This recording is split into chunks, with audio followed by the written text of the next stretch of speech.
Hi guys! Gusto ko pong ipaalam sa inyo na dito po nanggagaling ang pinakamatamis na variety na dragon fruit na aking natitikman. Kaya I am planning to plant more this coming holidays. Kasi madali lang po siyang mamumunga guys. After 7 months pwede na kayong makaharvest. At ang sarap-sarap po nito. This is very nutritious at marami po tayong makukuhang health benefits.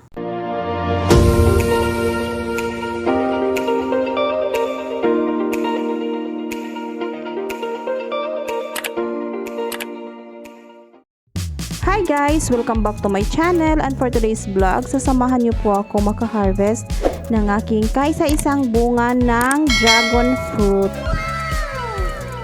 3 weeks ako guys, maliit po ito siya, pero hindi ko akalain na after that, pag-uwi namin ngayon, maha-harvest ko na siya.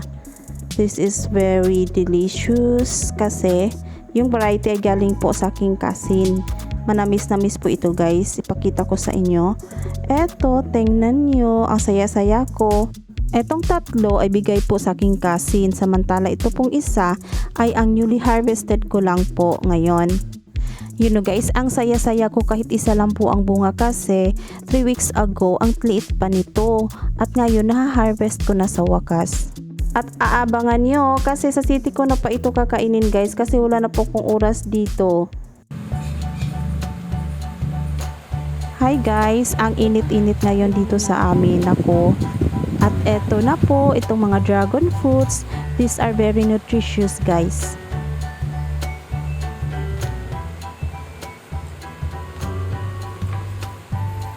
Malaki yung kainin guys. So but here in the Philippines ngayon, kailangan talaga natin ng pampalamig. May benefits din po ito. Plenty of benefits.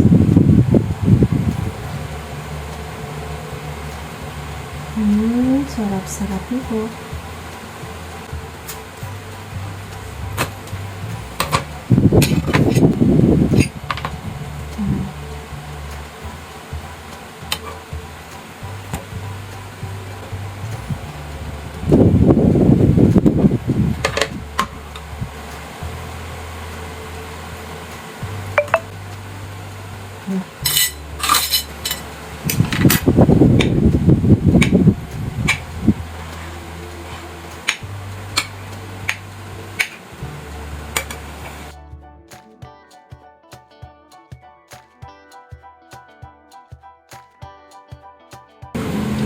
This dragon fruit is from my cousin.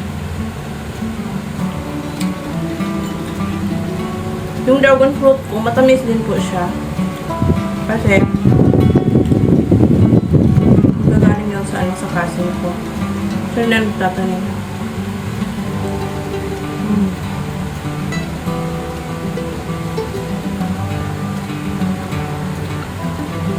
Tambol dito sa kainat. Yun, pwede rin kang guys.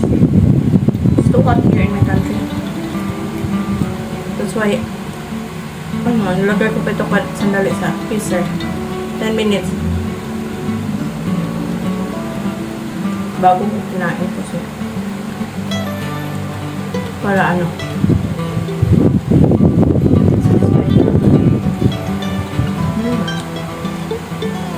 Ito ka. Siya po pinakamalaki.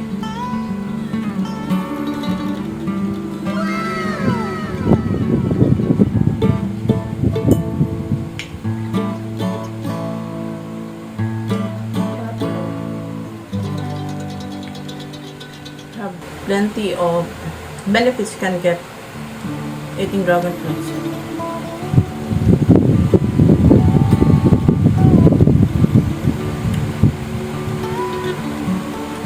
I will eat more fruits.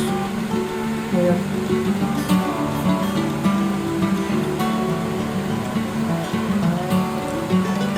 It's good for our health. Namigil siya guys. Like my vlogs, keep on watching and